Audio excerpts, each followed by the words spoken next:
За сайн байцгаана уу үзэгчдээ та бүхэндээ энэ сайхан өдрийн мэндийг хүргье. Ингээд Startup Grind Улаанбаатар хөтөлбөрийн маань 3 дугаар сарын дугаар эхэлж байна. Ингээд уламжлалт явсараа бид нэр зочинтойгоо байна. Зочны маань нэр болохоор Од Баяр. Тэгээд Brainstorming Branding Agency гэж явдаг тий. Хамтран үүсгэн байгуулагч тийм үү? Хамтран үүсгэн байгуулагч Од Баяртай энэ хүү дугаараа эхлэхэд бэлэн болоод байна. Тэгээд Од Баярыг маань үзэж байгаа хүмүүс маань бас дийлэнх нь мэдэх болов гэж бодож байна. Бас өмнө зөндөө олон компани байгуулж ирсэн. За 2-3 артикл нийтлэлүүдийг би бас уншиж ирсэн л та. Тэгэхээр гарцсан байгаа мэдээллүүдийг одоо нэг яриад явах уу тий. Төвүүдийг яриад явах. Ер нь товчондоо миний ойлгосноор оюутан цагаас эхлээд маркетинг эм чиглэлээр ажилласан. За тэгээд апууд байсан гэдгээр бас нэлээд хүмүүсэд нь апугийн угшилтай нэлээд хүмүүсийн бас нэг нь тий. За тэгээд өмнө битээр танилцахтаа бол бас нэг технологийн компаниар бас танилцж ирсэн. Тэгэхээр тэрний тухай бас ярих гэж бодож байна. За яг одоо энэ үүсгэн байгуулсан байгаа энэ хүү компанийн тухай ярилцъя гэж бодож байна. Тэгээд асуулт хариултанда орцгоод явъя. Тэгээд миний урилгыг хүлээж авч ирсэнд маш их баярлалаа. Тэгээд яг одоо офис дээрээс нь бичиж байна. Маш гоё офистай бүтээлч хамт олон яг бүтээлч хүмүүсийн офисээр орж ирэхэд шууд мэдлээ, үнэртлээ тий. Тэгээд өөрийгөө товчхон бас үзэгч нартай танилцуулаа шүү дээ хөө. За намайг Од Баяр гэдэг. Тэгээд Улаанбаатарын хүүхэд хийжсэн ажлууд гэх юм бол сая хэлсэн апу тэгээд залууны оюутан тагтаан сургууль гэдэг. Ер нь оюутан байхасаа эхлээл айгүй олон ажлууд хийгээ явцсан. Оюутан 10 жил байхасаа л ер нь ажлууд хийгээ явсан л та. Тэгээд за бүр нэг олон ажил хийгээгүй маа яг тэр нэг юм гигүүдийг айгүй олон хийжсэн. Жишээлбэл өсчин ч юм уу эсвэл одоо нэг богино хэмжээний мөнгө олох ажлууд шүү дээ. Ажуулчны ажил гэдэг. Тэр ажлуудыг бол би айгүй олон төрлийн юмнууд хийжсэн. Барилга дээр хүртэл ажиллаж исэн гэдэг олон төрлийн ажлууд байгаа. Яг мэрэгжил болгоод яг ажиллаад явсан юу гэх юм бол маркетинг чиглэлээр би ажилласан. Тэгээд апууд ер нь яг миний гол карьер эхэлсэн болов. Апууд айгүй их юм сурсан баг. Апууд айгүй их фейлцсан. Тэгээд тэр фейлүүд одоо яг миний өнөөдрийн ингээд хийж байгаа бизнесүүдэд маш их нөлөөлсөн. Том компанид ажиллахын бас нэг давуу тал нь тэр бах боломж айгүй их олддог. Жижиг компанид төсөвч багтай хийх цаг хүрээч жижиг байдаг. Том компанид ажлын гараагаа яг энэ гол ажлын гараагаа эхлэх нь бол туршлага айгүй их сайн суух боломжтой юм шиг надад санагдсан. Тэгэл тэрнээс хойш 2 стартап хийж утсан. Нэг нь амжилттай болсон, нэг нь фейлдсэн. Тэгээд энэ Brainstorm гэдэг компани апууд байхдаа гарч исэн санаа ер нь бол хийгээ явж исэн. Гэхдээ компани болгоогүй байсан. Тэгээд Brainstorm Branding Agency-гээ хамт ажиллаж исэн залуутайгаа нийлээд тэгээд байгууллагыг одоо хүртэл ингээд байгуулад ажиллаа явж байна. Одоогийн байдлаар Remax Nomad гэдэг franchise бизнесийн franchise owner. За тэгээд өөр өдлөх хайл гэх брэнд байгаа. За тэрнтэй бас нэг хамт ажиллаад тэрийг үүсгэн байгуулаад ажиллаа явж байгаа. Бас ер нь 3-4 одоо ингээ хийж байгаа төслүүд болон ажлууд бол байгаа. Ер нь гол фокуслж байгаа юу бол одоогийн байдлаар Brainstorm ба. Startup Grind-ыг бас үзэгчтэй болон чамд тайлбарлахад манай Grind маань 2015 оноос хойш Монголд явагдаж байгаа. Тэгээд дэлхийн 100 гаруй улсын 600 хотод явагддаг. Тэгээд саяхан саммит хийгээд дууссан. Өөрсдөө болохоор бид нэр дэлхийн хамгийн том одоо энтерпренеруудын нэгдсэн community буюу одоо монголоор хотол тий хотол олноор гэдэг шиг хотол хүрээлэл гэж нэрлэдэг байгаа. Тэгээд энэ хүрээллээ бэхжүүлэх хүрээлэлтэй одоо бэлэг өгөх хүрээлэлтэй мэддэг чаддгаа өгөөд явах туршлага хуваалцах үүднээс иймэрхүү хөтөлбөрүүдийг за видеонуудыг хийгээд явдаг байгаа. Тэгээд энэ удаагийн зочноороо чанга хүрсэн байгаа шүү. Тэгэхээр хоёулаа нөгөө технологийн компаниас эхлэе гэж бодож байна л та. Ямар хоёр технологийн компани байгуулсан бэ? Хоёулаа технологи, нэг нь технологи байсан уу? За нөгөөдг нь технологич гэж бас вебсайт юм чинь технологич байж болох байх л та. Нөгөө байранда гэдэг нэртэй вебсайт. Үйл хөдлөлтийн чиглэлээр ер нь би ажиллая гэсэн нэг тэнцвэрийн төлөвлөгөөтэй байсан. Тэгээд тэр вебсайт ер нь юмнуудаа эхлүүлээд бэлэн болоод тэгээд нэг юм Property Consulting Group гэдэг компани байгуулад явж исэн. Одоо тэр компаниараа би Remax-ийн франчайзыг авсан байгаа байхгүй юу. Тэгэхээр тэр үед ингээд эхэлж исэн юу. Одоо айгүй их хэрэг болоод явж байгаа. POT гэдэг явж штэ тийм талаараа. Тийм. Гэхдээ би яг одоо тэр үеийнхаа бас нөгөө ярьж исэн, бодож исэн зүйлүүдээ одоо надад хийх боломж нь илүү олдож байна. Технологийн хувьд ч гэсэн, санхүүгийн хувьд ч гэсэн хийх боломжууд нь их олдож байна. Тэгээд тэрийгээ бас өргөжүүлээ явж байгаа. Одоо утгагүй би нөгөө стартап нь бол Womler гэдэг нэртэй аппликейшн байсан. AmPR аппликейшн. Тэгээд тэр аппликейшнийг бол апууд байхдаа ажиллаж байхад хууль гараад архитектурын зөвлөх тэмцэгтэй эсрэг зар сурчлагын хууль гараад архи сурчлах боломжгүй болоод тэгээд маркетингийн хүмүүс юм чи одоо маркетингаа хийхгүй бол болохгүй шинэ бүтээгдэхүүнийг танилцуулах ч юм уу айгүй олон тийм бэрхшээлүүд гарсан. Тэгээд тэрийг шийдэх боломж нь юу гэсэн бэ гэхээр амаас ам дамжиж ярихаас өөр арга байхгүй байсан. Тэгээд тэр амаас ам дамжиж байгааг ам PR ам маркетинг гэхэд word of mouth гэд нэрлэж байгаа. Тэгээд тэрийг хийх хянах тэр боломжийг олгосон ийм аппликейшн байсан. Тэгээ 2013 онд энийг анх хийхэд явж байхад гар утастай хүн, смарт утастай хүн бол айгүй цөөхөн байсан.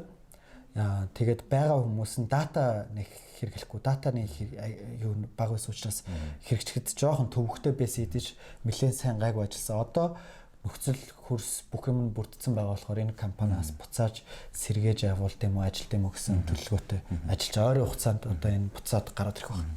Сүүлийн технологийн тэр компани дээр ер нь тухайн үед ингээд алдсан хамгийн том ер нь сургамж нь юу байсан бэ? Чи тухайн үед яг тэр компаниас зогсоосон гэсэн үг шүү дээ, тий? Зогсохдоо чи яг юуг ойлгоод за энийг одоо энэ дээр нь зогсоогоод ингэхгүй бол болохгүй мэн гэдэг яг ямар шийдвэр дээр юунаас олж харж ирсэн бэ? Яг хууль эрх зүйн хувьд бас нөхцөл нь буруу гэж бодож исэн. Тэгээд тэрэн дээр айгүй сайн судлаад үзсэн. Тэр нь яг юу байсан бэ?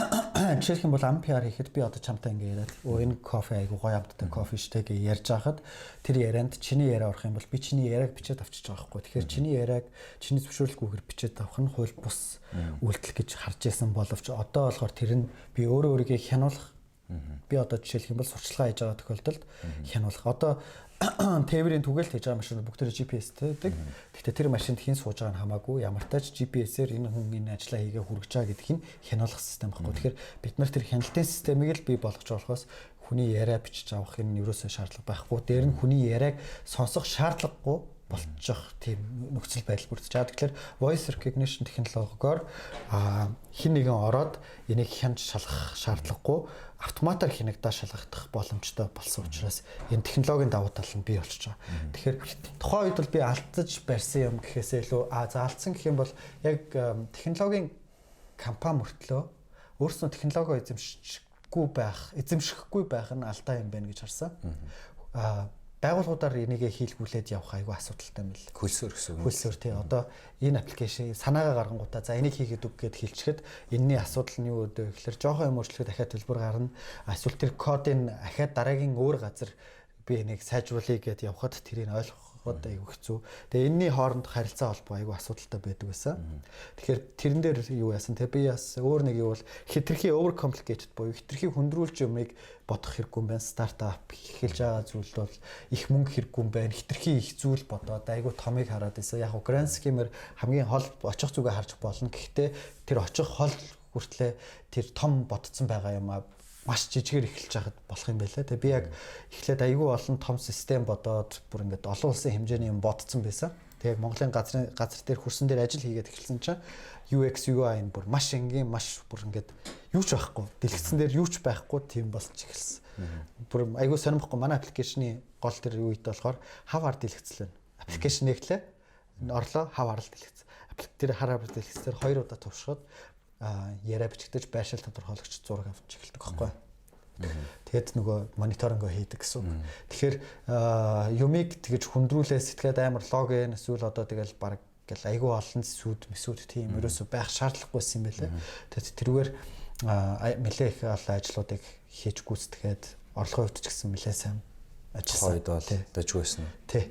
Одоогийн стандартаар ч гэсэн тухай ер нь бол айгүй сайн гайгүй мөнгө хийгээд авсан. За тэгээд технологийн хувьд шийдлүүд нь бас нэг Монгол юуны хувьд би нэг жоохон хүлээж агаад ахаад хий гэж бодсон. Яагаад тэр вэ гэхээр одоо аватар кино гэж хэлэх юм бол Джеймс Кэмерон бодсон байсан шүү дээ. Яг ийм кино хийнэ. Гэхдээ 3D 10 жилийн өмнө Терминаторыг хийхдээ яг бодсон байсан санаа. Тэгснэ за яг энэ 3D технологийн шийдэл нь одоо боломжгүй юм байна. Яг энэ үе гарахт нэг 2003 гэд хийж байгаа байхгүй. Тэгэхээр одоо ингээд бас ахаад хэдэн жилийн дараа одоо аватар хэрэгжил гарч байгаа. Тэгээд бас ахаад дараагийн технологийн бүүм хийсэн юу. Тэгэхэд би яг энэ технологийн шийдлүүд нь болж иж хянах боломжтой юм байна. Хүний яриаг voice тэр үед чи одоо Siri, Google, Alexa ч юм уу те Google Assistant эдгээр чинь дөнгөж эхлээд тэгээд хөгжилт нь Монголд бүр суугч Монгол тийм юу бай. Одоо чимээгээдгээс ахуулаад айгүй олон төрлийн voice recognition технологи талцсан. Манай технологийн бас гол суурь нь энэ тийш байхгүй. Тэгэхээр би бас энэ тал руугаа одоо буцаад хөгжүүлээд явж байгаа. Ажиллаад баг ажиллаад эхэлсэн байгаа. Энэ дээр нэг бас юм нэмж асуухад ялангуяа бас brainstorming-тэй нэлээд холбоотой байх гэж бодож байна. Оюун нэмчийн асуудал яригдана л та. Оюун нэмчийн асуудал дээр чи ер нь хэр тулгарч байна? Монголд бас хэр нээлттэй байна? Эсвэл бүр муухай байна уу өсөргээрээ? Оюун нэмчийн тал дээр лого хийхээс ахуулаад те. Ямар байдаг вэ чамд ер нь бизнес хийх? Ер нь бол гайгүй. Ягаад гэхлээр за бид нар brainstorm-ийн гол одоо манай үнэт зүйл барьж байгаа зарчим гэх юм бол бусдын оюун өмчийг хүндлэх хэрэгтэй. Яг гэвэл бид нар өөрөө оюуны өмчөөрөө хоол олж иддэг, оюуны өмчөөрөө амьдардаг хүмүүс. Тэгээд хэрвээ тэгж байгаа тохиолдолд бидний оюун өмчийг хүн хүндлэхгүй бол би бусад хүмүүсийнхийг хүндлэхгүй бол биднийх ч гэсэн хүндлэхгүй гэдэг тэр зарчимтай явж байгаа. Манай компанийн үнэлгээ одоо тухайд тэр бомын үнэлгээ ингээ явж байгаа. Одоо энэ brainstorm үнэлгээ тэр бомын үнэлгээг явж байхад зөвхөн оюуны өмчтөр л суурилсан үнэлгээ байхгүй. Тэрнээс бидний одоо энэ байгаа офис компьютер эднэр бол нэг үнэтэй биш. Тэгэхээр оюуны өмчийг тэгж үнэлж байгаа тохиолдолд бид нар бас ялгаагүй оюуны өмчт хүндэтгэлтэй харьцах хэрэгтэй. Тэгэхээр бид нар бусад хүмүүс бид нарыг хуулж хулгайлах асуудлууд бол гардаг, копиддаг. Тэгээ бид нар зүгээр хандаад ярьдаг, хууль шүүх мөх гэж явж байгаагүй. Олон улсын оюуны өмчийн үнд бол одоо бид нартай хамтарч ажиллаж байгаа байгууллагууд өөрснөө бүртгүүлээд явах хэрэгтэй байдаг. Бид нар тэрийг бүртгүүлж өгөхгүй. Яг гэвэл бидний хийж байгаа ажлын өмчийн эзэмшигч нь бол манай захиалагч байхгүй. Тэгэхээр захиалагч нь яг тэр өөрийнхөө тэр хөөцөлдөх тэр ажлуудаа ингээ хийгээд явах хэрэгтэй байдаг. Тэгээд сая сүүлд жишээлх юм бол манад ажиллаж исэн залуу манай одоо оюуны өмчтэй юунуудыг өөр юмнуудыг ашиглаад мөнгө хийгээд явж байгаа тохиолдол гарсан. Тэгээд бид яг хөө тэрэн дээр зүгээр ингээд тайлбарлаад хийлээд тэгэл тэр үед нь ингээд яасан байгаа. Тэгэд манай компанид одоо жишээлх юм бол ажиллаж байгаа тохиолдолд бүр хамгийн чухал зүйл бол ямар нэг юмыг хуулбарлах, дөөрэж болохгүй. Inspiration бол авах боломжтой. Тэр бол манай байгууллагын баг номер 1 шалгуур нь байдаг. Бид нар бусад хүмүүсийн оюун өмчийг олон улс гадаад байсан хамаагүй, дэлхийн ертөнцийн буланд ч байсан хамаагүй бидний юу хийж байгаа ажил бол ямар нэг юмыг копи байх ёсгүй. Original thinking, оригиналаар бодож сэтгэж авах хэрэгтэй. Inspiration бол хаанаас авах боломжтой.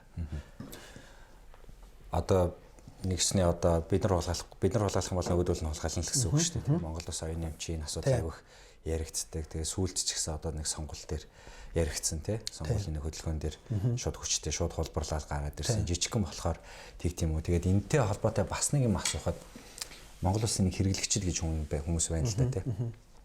Монгол хэрэглэгч хүний үүднээс чи ингээд харахад ер нь чамд ингээд гоё анзаарагддаггүй, юник шин чанар анзаарагддаггүй. Монгол хэрэглэгч чинь ямиг ингээд аюу амархан хүлээж авдаг гэдэг ч юм уу. Манай технологийн компаниуд бас ярьдаг л та. Маркетингаар эхлээд төрүүлээд нүддэг гэдэг. Яагаад гэвэл тэр хүнд нөгөө нэг тухайн аппликейшнийг яаж ашиглахыг одоо хүчтэй зааж өгөх хэрэгтэй байдаг. Яагаад гэвэл цоо шинээр баг ихэнх тохиолдолд гарч ирж идэг те. Яг тэрнтэй адилхан ингээд Монгол хэрэглэгчид чинь ингээд шинэ брендинг танилцуулахад, шинэ хөдөлгөөн үүсгэхэд те. Шинэ юм танилцуулахад ер нь яаж хүлээж авдаг юм бэ? Онцлог шин чанар, давуу талууд, сул талууд хэрэглэгч гэдэг сегмент дээр тал дээр. За айгүй олон судалгаанууд байгаа л да. Бид нэр хийгээ явтын тэгэд нөгөө хэрэглэгчийн судалгаануудыг хийгээ явж байгаад Монгол хэрэглэгчдийн онцлогуд бол бусад одоо олон улсад хэрэглэж байгаа хэрэглэгчдээс шал ондоо байдаг. Жишээлх юм бол эхний жишээг нь аваад дуртай өнгө гэдэг аваад үзэхэд өнгөний сонголтын дээр улаан цэнхэр гэдэг голчлсон өнгөө баримтлаа авчихна. Улаан цэнхэр одоо далбаанд орсон тэр хоёр өнгөөрөө л айгүйх дуртай байд юм байна л да. Тэгээд цэнхэр хүнх тэнгэр бол монголчуудад айгүй тийм бэлэгдэлтэй байдаг. Тэгээд шар бусад одоо ногоо ягаан гэсэн өнгүүд бол айгүй цөөхөө байсан юм шиг эзэлдэг. Ихэнх Монголд хэрэглэж байгаа одоо бидний хийсэн ажлуудын 70% нь жишээлх юм бол цэнхэр байх жишээ нь байдаг. Тэгээд бусд нь улаан байгаад айгүй цөөхөө нь бусад өнгүүд гэх мэтлээ. Тэгэхээр нэг бол өнгөний энэ мэдрэмжэн дээр бол монголчууд өөр юм байна. Тэгээд баруунд бол blue гэдэг өнгө бол уйтгар гунигийн өнгө гэхгүй юу? Одоо I'm feeling blue гэх юм бол би одоо blues тий R&B гэдэг чи одоо уянгийн гунигээс салсан одоо хүний дуу шүү дээ тий. Эмо хүмүүсийн дуу. Тэгэхээр rhythm and blues гэдэг. Тэгэнгუთ монголчуудад бол энэ цэнхэр өнгө бол бүр эсэргээрээ эрч хүч тэгээд бахархал их орон гэл мөнх өх тэнгэр гээл те. Тэгэхээр айгүй өөр утгуудыг илэрхийлээ явчихдаг. Хүүтэн өнгөхөөсөө илүү. Тэгэхээр энэ монгол хүний менталитет нүүдэлж байна. За нөгөөтөг үр чиний ярьж хэлсэн эхлээд маркетингаа яадаг гэд компаниудыг чинь кампайн энэ төр хийж байгаа явцад бол бид нар амаас ам дамжих гэдэг тэр бол одоо монголчууд хов живэнд угаасаа дуртай хүмүүс дуртай гэдэг нь яагаад дуртай гэдэг вэ? Бид нар энэ амаас ам дамжсан яриагаар бид нар сүүлийн хэдэн мянган жил мэдээлэл авдаг хөдөлгөөн хүмүүсийн онцлог бол хажуу айл сахалт дээр очиод эсвэл нүгэ явж байгаа адуугаа хайж байгаа хүмүүс очиод адуу малаа сурлагттай айлаар амаас ам дамжаад тэр хавийн гэдэг. Тэгэхээр амаас ам дамжиж байгаа яриа бол энэ мэдээ хов живний энэ юу бол нэлээд сайн хэрэглээ түүл болж идэг, маш их нөлөөлж идэг. Тэгэд энэ WOMA гэдэг дэлхийн ам PR-ын ассоциац гэж үтийм World of Mouth Marketing Association гэдэг. За тэр маркетинг ассоциашны хүмүүс Монголд ирээд судалгаа хийгээ явахад ингэж амаас ам дамжсан юу бол маш их үр дүнтэй байна. Таксины жолоочд айгүй их мессежийг хүргэдэг юм байна. Бас өсчид айгүй их мессежүүдийг хүргэдэг юм байна. Фитнесийн багш нар айгүй нөлөөтэй юм байна гэх мэтлийн юмнууд ярьжсэн байхгүй. Тэгэхээр монгол хүмүүс энэ хоорондоо одоо тэрнийх нь ингээд гол зууч нь бол сошиал медианууд болчлоо л доо. Энэ ингэсэн гинэ тэр тэгсэн гинэ гэсэн ингээд постууд гэл тэгэл тэр нь пост нь ингээд бичлэг байна уу юу байна бүх юм нь ингээд сошиал медиа айгүй явдаг те. Тэгээ монгол хүмүүсийн бас нөгөө цөөхөн үнэтэй болохоор мэдээлэл түгэх хурдан байдаг. Тэг үр дүн нь айгүй сайн байдаг. Чи Америкт очиод 2 сая хүнд одоо боли 500 мянган хүнд мэдээлэл яг хүргэе гэх юм бол асар их зардлаар хүргэнэ. Эсвэл асар их вайрал нөлөөгөөр хүргэж одоо контентээр хүргэж хүчтэй контентээр хүргэх. Монголд тийх шаардлага байхгүй цөөхөн үнэтэй ер нь бол жоохон сонирхолтой контентыг хүргэе гэхэд бага зардлаар хүргэх боломжтой байдаг. Тэгэхээр монгол хүмүүсийн онцлог нь тэр юм болоо. За хэрэглэгчдэр улам ухаад ярих гэж бодож байна л та. Тэгээд монгол хэрэглэгчдээс бас ямар ч байсан чухал юм байна те. За жижигхэн болохоор юм хурдан таард юм байна. За тэгвэл хоёлаа одоо бүр платформуудыг бас авъя л та. Бид нар бас сая хамгийн сүүлд Clubhouse-ыг нэг 3 хоног л шуурав. За билээ 7 хоног шуурал тэгээ одоо болчлаа шүү дээ те. Олигтойхон өрөөч алга гэдэг өрөөч байж ах шиг ороод идсэн чинь те. Тэгэхээр энэ нэг зан чанар чамд бас юу гэж санагддаг вэ? Бид нар ингээд юмыг хурдан аваад хурдан хайчаад идэг арт юм байна уу? Удаан ашиглаад байгаа Facebook дээр ихтэй байгаадах шиг байх юм. Тэгэхээр хэрэглээ тал дээрээ бас юу гэж бодож чинь хэрэглэгчээ. За сая Clubhouse жишээлх юм бол ярихад карантин бас аягүй сайн нөлөөсөн баг те. Яг карантины үеэр таарсан баг. Тэгээд нэгнийгээ дагаж дүүрээд нөгөө яг инфлюенсер маркетинг аягүй сайн нөлөөлдөг. Эхлээд яг тэнт яг ямар хүмүүс орсон бэ гэдгийг харуул аягүй сонирхолтой байхгүй. Би бас нэг хүн намайг ураад тэгээд ороод байсан чи яг тэр үед мэдээнүүд нь гараал эхлээл яг ингээ хүмүүс шуураад ирсэн чи Elon Musk орчлоо гэж тэр орчлоо гэж. Тэгэл Монголоос Shark төвшөөс Shark-ыг орлоо гэсэн чинь л араас нь бөө хүмүүс ороод яг баяр сайхан орлоо гэл яг бөө хүмүүс ороод эдрээ орлоо гэл бөө хүмүүс ороод яг иймэрхүү байдлаар аягүй нөлөөл байсан. Тэгэд Монголд яг хэрэглэгдэж байгаа энэ платформуд угаасаа Facebook ч байна уу, Twitter ч байна уу, Instagram ч байна уу арай жоохон өөр маягаар ашиглагдаад хэрэглэгдээд явж байгаа. Тэгээд дэлхийн хандлагаас нэг жоохон өөр харагдаад ажиглагддаг. Twitter дээр жишээлх юм бол одоо дэлхийн илүү мэдээлэл тал дээр илүү official тал дээр хүмүүс Twitter-ээр хэрэглэдэг болоо. Official мэдээг тавих гэж Twitter ашигладаг шүү дээ, тий. Тэгээд Twitter дээр ингэ байж хахад бол Монголд бол Twitter бол одоо ингээд сүүлдээ бол яг би бас яг нэг хэсэг Twitter руу орж эхлээд бас нэг хэсэг ашиглаад үзсэн. Тэгэд ингээд мэдээлэл би одоо нөгөө яг яагаад Twitter-т өмнө анх би нэг царай модчтын клуб гэж ажилладаг байсан. Тэгэхдээ би Twitter-т Монгол Aglis гэдэг Aglis Club гэдэг тийм юу нээжгээд орж жоод ашиглаад явж исэн. Тэгээ хайцсан байхгүй. Тэгээд дараа нь сая ингээд сүүлд ороод ашиглаад явхад бол айгүй их цаг зарцуулах хэрэгтэй юм байлээ. Яг нөгөө бичгийн яриа чадвар их шаардах хэрэгтэй юм байлээ. Ховж өвтэй ойрхон байх шаардлагатай. Тэгээд тэр чадварууд нь бас надад бэдгүй юм байна гэж би бас харсан. Сошиал Facebook-ийн бас онцлог миний хувьд ашиглаж байгаа онцлог гэх юм бол юу байгаа да. Илүү хамгийн сүүлийн үеийн мэдээллүүдийг зүгээр ховж ивүүдийг бас айгүй хурдан авах харах боломжтой, трендүүдийг харах боломжтой. Бусад явж байгаа маркетинг одоо байгууллагуудын маркетингуудыг харах боломжтой платформ.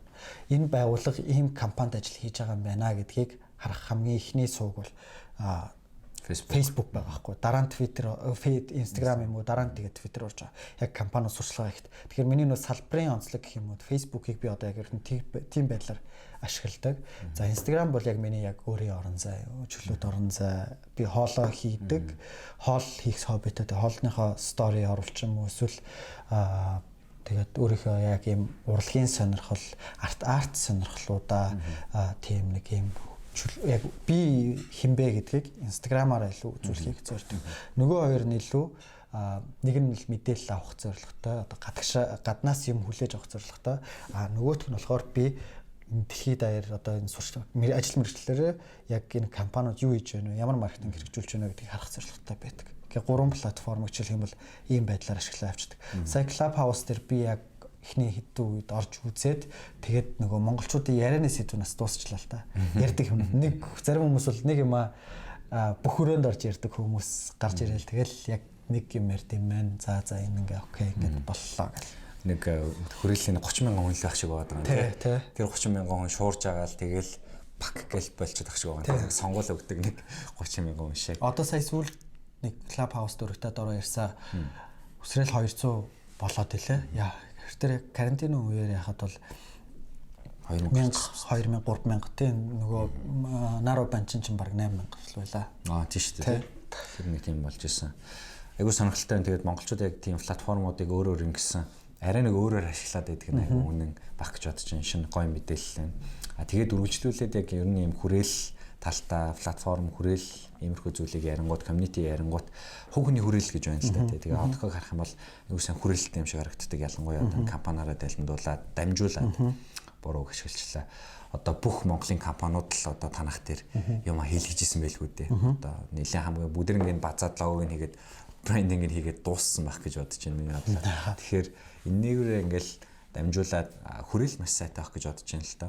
Тэгэхээр ер нь өөрийнхөө хүрээллийг ер нь юу гэж боддог вэ? Хүрээл хэр чухал вэ? Тэгээд одоо яг ингээ гарч ирж байгаа бизнес хийгээ гарч ирж байгаа залуучууд маань хүрээл хэрэгтэй шүү дээ. Тэгэхээр энэ залуучуудтай чи ер нь зөвлөхөд хаанаас яаж энэ хүрээл рүү алхаж гიშээж орох хэрэгтэй байд юм бэ? Бизнесийн хүрээл рүү ялангуяа. Миний хувьд азтай зүйл нь гэх юм бол апу маркетинг ялмаас харах. Тэр бол миний яг ингээд stepping stone болоод анхны гიშгүүр болсон. Апуд маркетинг ялмны дараагаар ажиллах гэдэг бол айгу том албан тушаал. Тэгээ миний хувьд айгу том тэрэнд айгу юу хүндэтгэлтэй хүлээж авч ажиллаж исэн.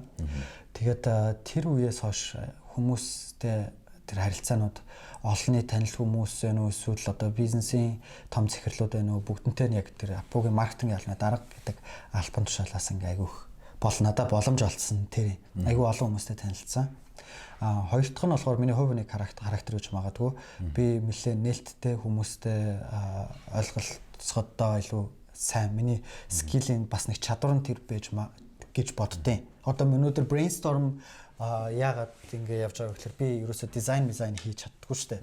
Би одоо дизайнер биш. Миний гол чаддаг зүйл болохоор communication, хүмүүстэй хоорондын харилцаа, хүмүүстэй харилцах тэр чадвараараа би ингээд олон хүрээлэлээ би болгодог байх гэж боддیں۔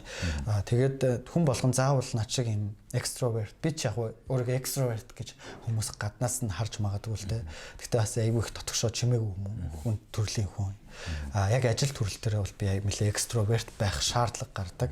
Угаасаа надад өөр скил байхгүй юм чи энэ скиллээрээ хоолоо олж идэх болохоор чимээгүй байгаа даа юм бол эсвэл хүмүүстэй харилцаа холбогдож чадах юм бол өнөөдөр би ингээд явж амьдарч чадахгүй. Тэгэхээр миний гол одоо амьдарч чадж байгаа скил бол энэ хүрээлэл. Тэгээ энэ трийгээ би болгож байгаа communication skill гэж боддог. Баярлалаа. Маркетинг тал дээр бас юм асуумаар байна л да. Би ингээд техниктэй дандаа ер нь л дандаа стартапуудтай харьцдаг жижиг дунд бизнесүүд. За тэгээ технологи стартапуудтай харьцаад явхад маркетинг дээр нь бас нэлээд орж ажилттай. Тэгээд би ч яг мэрэгжлийн хүн бас биш. Тэгэхээр бас битгүү чадахгүй юмнууд амар их байна. Тэгэхээр чи яг ингээд энийг үзэж сууж байгаа стартапууд бас их хэн үзэж байгаа. Жижигхэн стартап эхэлж байгаа технологийн компани ч юм уу. Тэд нар чи ингээд технологи дээрээ санаа зовоод тийм хэрэглэгч дээрээ санаа зовоод хэрэглэгчийнхаа хэрэгцээг бүрэн хангах гад ингээд санаа зовоо явж байгаа юмсаа тэр хүмүүст ингээд маркетингийн 2-3 сарын төлөвлөгөө гаргаад брендинг хийгээл ингээд явах тэр тал дээр ажиллагаагүй байна. Тэгэхээр team компаниудад чи ингээд зөвлөөч тэхүү. Эннээсээ эхлэмээр байна. Тэрнээсээ эхлэмээр байна. Энийгээ сайжруулчвал чи нэг хэдэн сартаа юм ухаж байгаа дараад нь хэдэн сарын дараа орох боломжтой гэдэг ч юм уу. Чи өөрийнхөө хувийн компанийнхаа зөвөөсч байсан болно. Маркетингийн зөвлөгөө өгөөч. Окей. За эхнийх нь бол манай компани руу бити яраарай. За манайх руу бити андраа манайх нэгт хүнтэй.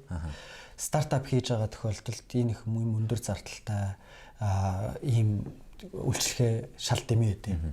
Тэгээд эхний тэрний оронд зүгээр бусад юмнуудаа энэ хөрөнгөө зарцуулаад явсан дээр брендинг бол мэдээж чухал. Гэхдээ чиний яг энэ хийж байгаа стартап дээр бол хэрэггүй. Яг эхлээд шууд ингээ явхад жишээлх юм бол манайх одоо 15 саяас хамгийн бага үнэ эхлэл ингээл дэшээ явдаг байхгүй. Тэгэхээр тим юм бити брэнд зүгээр таньдаг хүнээрээ зүгээр юу ч хамаагүй эхлээд хийлгүүлчихээ. Гол нь чиний айдиа сайн байвал тэгээ баг багаар эхлээрэй гэж зөвлөж чинь. За маркетинг гэдэг зүйл ойлголт Филип Котлер ч юм уу эсвэл одоо бүр ингээд жил болгон өөрчлөлт тэр үеэс хойш жил болгон өөрчлөгдөж явж байгаа ойлголт технологиос шалтгаалаад ч байна. За тэгээд бусад хийж байгаа үйлдэлүүдээс шалтгаалаад тренд болон бүр үндсэн концепт нь хүртэл ингээд баг зэрэг өөрчлөлттэй яваад байгаа байхгүй. TSUS-ийн зав гэдэг нөө философи ойлголт байдаг. Анх барьсан зав чинь энэ одоо байгаа одоо бэг завыг утсаар орчуу ярьж чинь энэ утсыг би хуучрахт нь шинэ сэлбүүдээр солисоор агаад тэгээд нэг төвшөнд ирэхэд энэ утас чинь тэр чигээрээ цоошин утас бүх юмнууд нь солигдсон байдаг байхгүй. Тэгэхээр энэ яг анх ярьж исэн миний энэ барьж исэн утас мөн үү сэлбгүүд нь бүгдээрээ солигдсон байхад маркетинг яг энтэй адилхан одоо байгаа байхгүй. Бүх юм нь одоо маркетинг анх ярьж исэн нэг иймэрхүү юм байна гэж. Гэхдээ доторх контент агуулга бүх юмнууд нь солигдсон.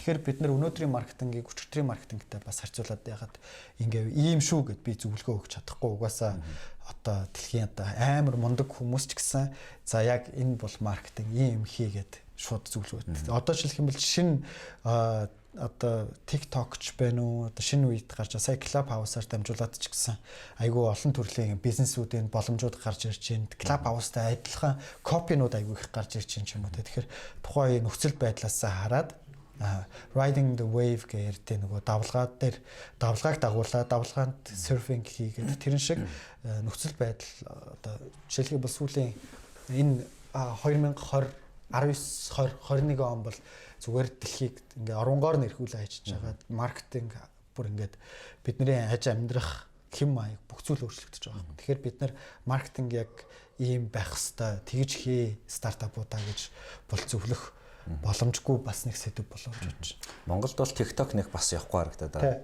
Гадаад бол маш сайн явж байгаа бүр бүтэн TikTok хийгээд амьдэрдэг хаус дүрстэд амьдэрдэг залуучууд ч байна тий.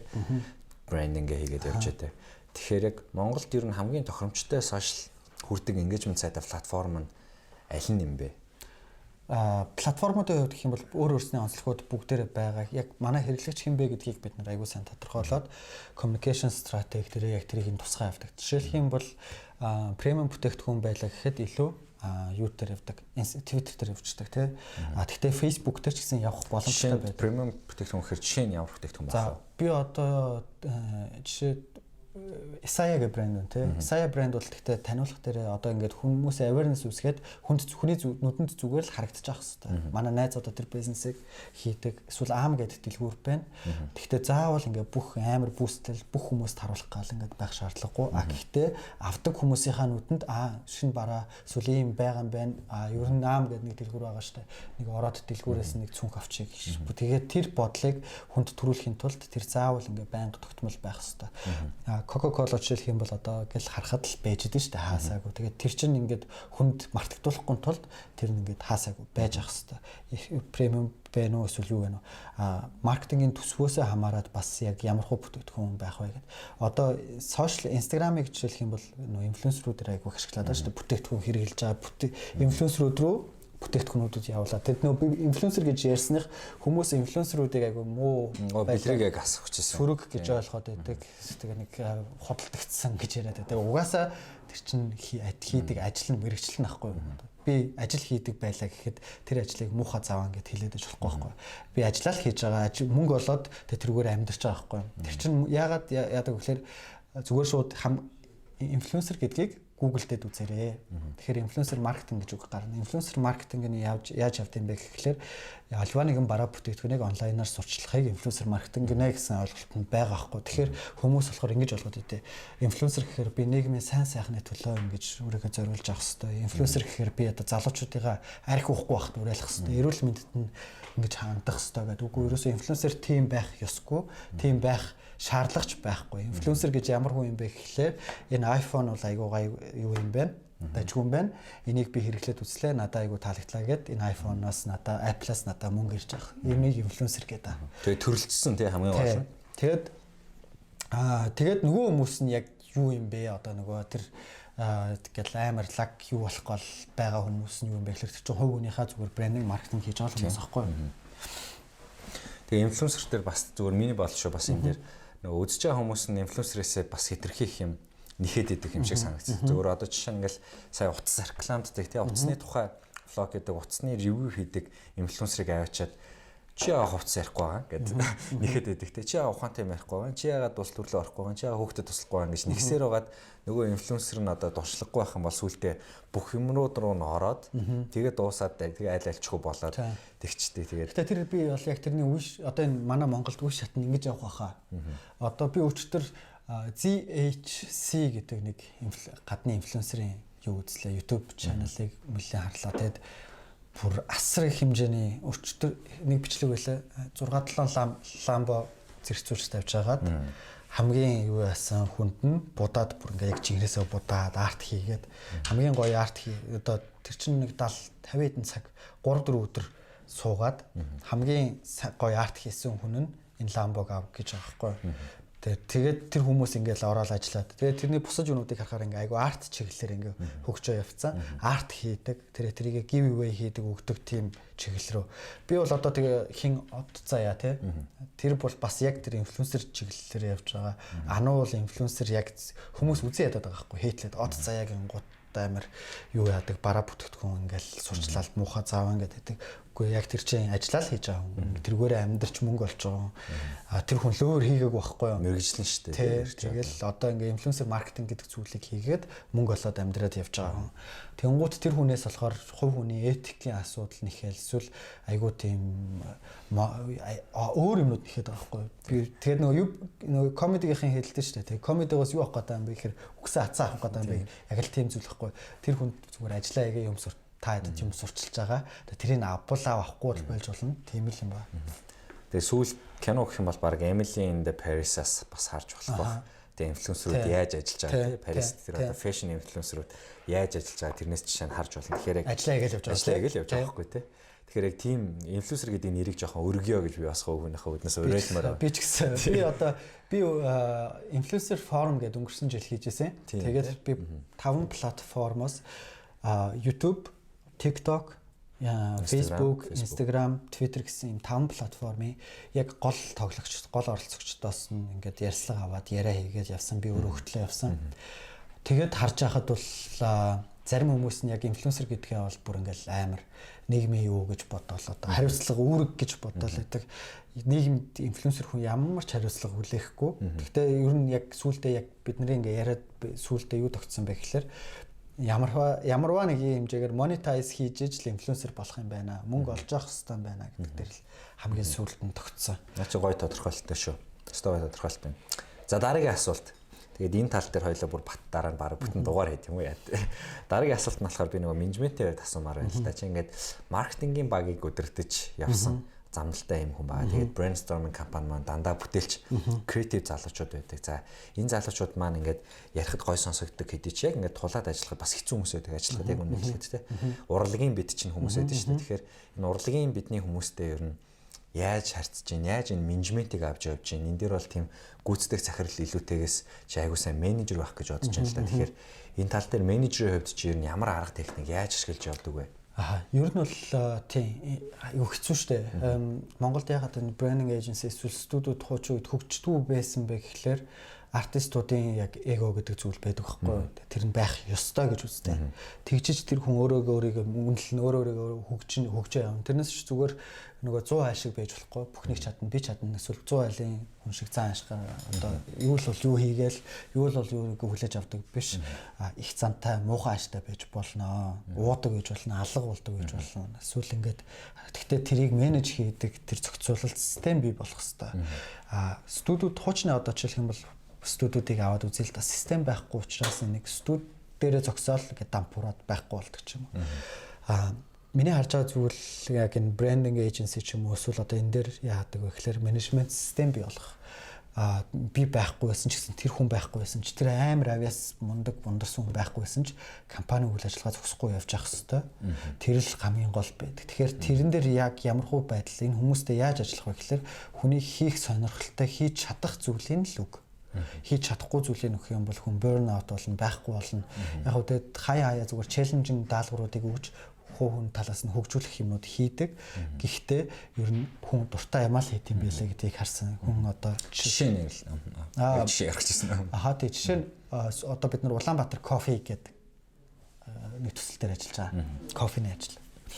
Тэнгууд тэрэн дээр яг ийм кофе уудаг. Тэгээд айгу мэдрэмжтэй тийм хүн ажиллах хэвээр. Тэнгууд манахаас Хидо гэдэг хүн ажиллаад эхэлсэн. Ажилуулад тэрийг ахлуулад явж байгаа. Манай арт директор. Тэнгууд нөгөө талд жишээлх юм бол Mesa гэдэг компани. Компани холбоо. Цахим спортын холбоо байгаа шүү дээ. Тэнгууд манай дээр цахим спорт яг тоглолдог өөрөө багтай одоо хөндөөх гэж залуу. Тэнгууд тэрэнд яг энэ ажлыг нөхөд тэр хүн айгуу дуртай хийх байхгүй. Алга болохгүй. Яг энийг ингээ өөрөө бүр сонирхол дотроо орд. Тэгэхээр яг ингээ ажил олон жишээл ингээ хүмүүстэй ингээ ажиллахаар энэ хүн юу чадах юм бэ? Энэ хүн энийг хариуцж чадна ингээ тэрийг мэддэг болно. Тэгэхээр яг энийг менеж хийх ажил, project manage хийх ажлуудыг айгүй их шаардлагатай гардаг.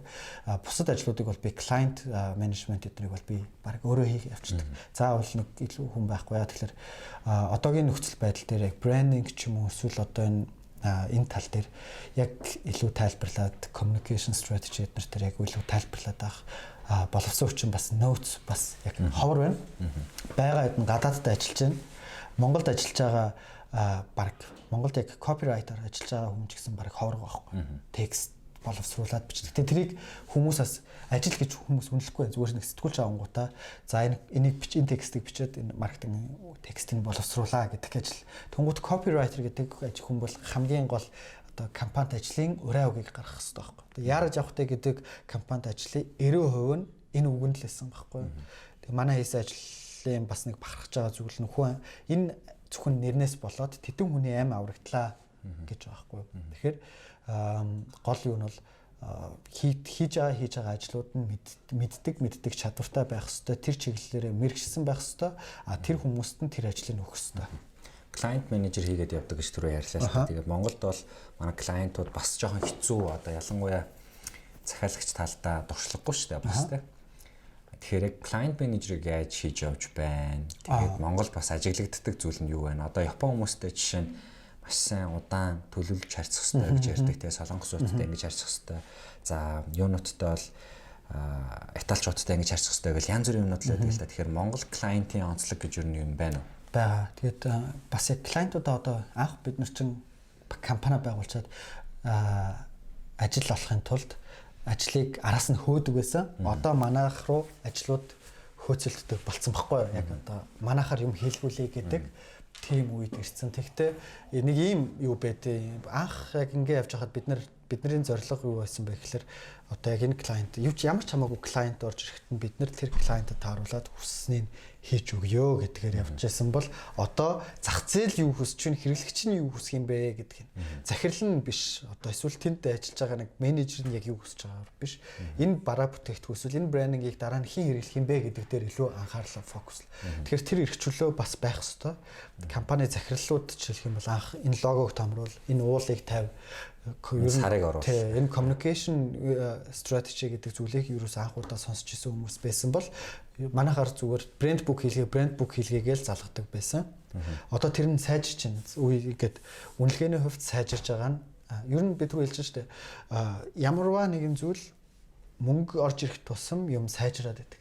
Энэний үнэлгээ өсөж байгаа гэдэг чинь сайжир юм сайн болж байна гэсэн үг. Хямдхан байна гэдэг чинь ер нь муу талтай байгаа гэсэн үг. 100 айл руу болоод ирнэ. 100 айл бүх юм муу гэсэн үг биш л гэхдээ ер нь хаамаагүй замбраагүй системгүй байхгүй. Тэгэхээр ер нь үнэлгээ сайжрах. Одоо гадны байгууллагууд жишээлх юм бол манахаас 10 дахин илүү чаржлдаг байгаа. Тэдний бас манахаас юугаараа сайн л байгаа. Яг тэгэхээр тэнд ажиллах боломж эрхчлөө хугацаа тогтцсон, удцсан байдаг.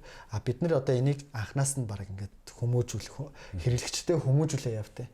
За брендинг гэж юу юм бэ? Брэнд бук гэж юу юм бэ? Брэнд букийн гууд одоо тэр ном амар нэг ном, зузаан ном гэж ойлгоод байдаг байхгүй. Брэнд бук чинь зүгээр л гайд, зааварчилгаа байхгүй. Брендинг хөтөж ингэж ашиглая шүү гэдэг зааварчилгаа. Тэнгууд ийм зузаан ном байх хэрэгтэй гэж ойлгодог ч юм уу. Тэгээ ингээ ер нь хэрэглэгчдийн боловсрал гэх юм уу эсвэл энэ брендинг маркетингийн талын мэдлэгүүд жил ирэх тусам сайжирч байгаа.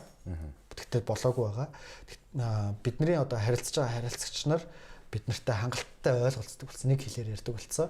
Өмнө нь бол яг ойлголцоход бол айгүй хэцүү байдаг гэсэн. Одоо анх 13 онд байгуулагдсан гэхээр 8 жилийн өмнө нэлээ хэцүү байдаг гэсэн. Одоо бол айгүй зүгээр. Одоо хинтэж бол хинтээ ямар ч захиралтай ороод ойлголцоод явчих боломжтой болсон. Тэгэд бас зарим уцаар яриад тэс хүндлээ ярьж байгаа хүмүүстэй бид нар бас яг аль болох уулзаад бид нар өөрсдийнхээ цагийг чимнэ тэр хүний цагийг чимнэх гэхгүй ажиллахгүй байхыг зардаг. Гой хариулт байлаа. Хөрвчлүүлээд хамгийн сүүлийнхээ асуултыг би бас асууж бодчих чинь манай стартап грайндын цаг маань 1 цаг байдаг. Тэгээд сүүлийн асуулт маань ер нь brainstorming branding agency маань хаашаа явах гээд байна. За ингээд захиалгууд гүйцэтгэхэд явах нь мэдээж тодорхой. Тэгэхээр Монгол талантыг олон улсад гаргах гээд байна уу? Яах гээд байна? Цаашдаа ер нь яах төлөвлөгөөтэй байна? Одоо Монгол талант олон улсад гаргахад хэцүү л дээ бас. Монгол талантыг ойлгохын тулд манай Монгол улс нь өөр аяглаг байх хэвээр. Жишээлх юм бол хятад талантууд одоо хятадууд алж байгаа хгүй амар. Бид нэр анх компани байгуулахад хятадууд мяа байсан. Одоо хятадуудын хийсэн ажлыг хараа бид нар хараа шоолдог гэсэн. Одоо хятадуудыг шүтэж байгаа. Яа тэгэхээр хятадууд нэгт мөнгөөр зодоод дэлхийн хамаглаг хүмүүсийг авчираад тэндээ хичээл сургууль оруулаад одоо дизайн, брендингийн чиглэлээр бүр ингээд next level болцсон. Хэд дахин Монголоос одоо бид Орос ер нь барны орнодоос сайжирсан байгаа. Гэхдээ улс болгоныхаа өөрлөлтөд хятадын хол ерөнхийдөө энийг аягүй сайн ойлгоод аягүй олон улсын экспертизүүдийг авчирж агаад энийг хөгжүүлт юм бэл. За олон улсад бол өрсөлдөхөд яг ганц нэг exceptional талантууд гарч ирлээ гэхэд яг Монгол агуулгыг дэлхийд таниулахад Монгол улсаас ашиглалаад хэцүү байх. Одоо дэлхийд даяар хятадыг мөрөгчж штэ. Хятад юу л ингээл хөгөөсөө ирээдүг гэж харж байгаа учраас хятад чиглэл рүү одоо ингэ явчихж байгаа. Тэгэхээр хятад дизайн, хятадын одоо алтлаг улаан дээр алтлаг өнгө тэр өнгө бол одоо ингээл айгүй ингээд нийгэм даяараа тархна. Америк ч нэг хэсэг дэлхий дээр нөө медиа зах зээлийг бүгднийг натгах чахад бол Америк чиглэл рүү ингээ бүх юм баруун westernized болж исэн бол одоо илүү oriental болж байна. Аз, Европын юу болж байна. Яг Монгол ялгарх хэд хэдэн юмнууд байдаг ч гэсэн бас бид нэр ингээ бүртлэхэд энийг яахад ч байгаа. Одоо хүү амтлаг бол exceptional зүйл болчихж байгаа байхгүй. Энэ өөрийнхөө өв соёлоор ингээ дэлхийд яачиж байгаа. Яг бизнес болгоод явна гэвэл бас нэг өөр хэрэг болчихж байгаа. Бид нэр артистуудаараа бол дэлхий дээр бол зөндөө артист, гоё артистууд байгаа. Одоо жишээлх юм бол сая нөгөө би сая сонсч байсан хэн блэ? Space Jam гэх кинонд Монгол артист ажиллаж байгаа. LeBron Space Jam дээр ажиллаж байгаа байхгүй. Тэгэхээр сая тэгэл ер нь иймэрхүү Монгол артист би бас гадны компаниудад ажилладаг Монгол артистууд зөндөө байдаг. Тэгээд тэд нар бол тэргээрээ ингээд авиасаараа яваад явчихна. Тэгтээ яг Монголыг ингэж яасан бизнес болно гэдэг бол боддоор ярихад бол хэцүү. Манай компани Brainstorm цаашаа юу харж явж байгаа гэхээр нэгт бид нар энэ залуучууд юунит бол энэ компанид нэгтдсэн юм бэ? Айгүй мундаг залуучууд манад ажилладаг. Тэгээд юуны төлөө нэгтдсэн гэхээр бид нар нэг юм хий гэж тэр нь харж байгаа зүйлүүдэд хүчээр нэгтгэхэд төрийнхаа сүлтэнд эсвэл туганд эсвэл наадам им брендинг гэд яг бидний Монголыг дэлхийд таниулах боломжтой Монголдоо их боломжтой зүйлүүдийг бид нар хийя. Жишээлх юм бол наадмыг аваад үзье. Наадам гэдэг зүйл яадаг вэ гэхээр улсын төсвөөс 3 тэрбум төгрөг гарлаа. За гэд дуустдаг тий. Гэд хүрээд дуустдаг. Гэтэл дэлхий дээр Риогийн карнавал жишээлх юм бол улсынхаа төсөвт тэдэн тэрбум доллар орууллаа гэдэг маркетинг юу явдаг.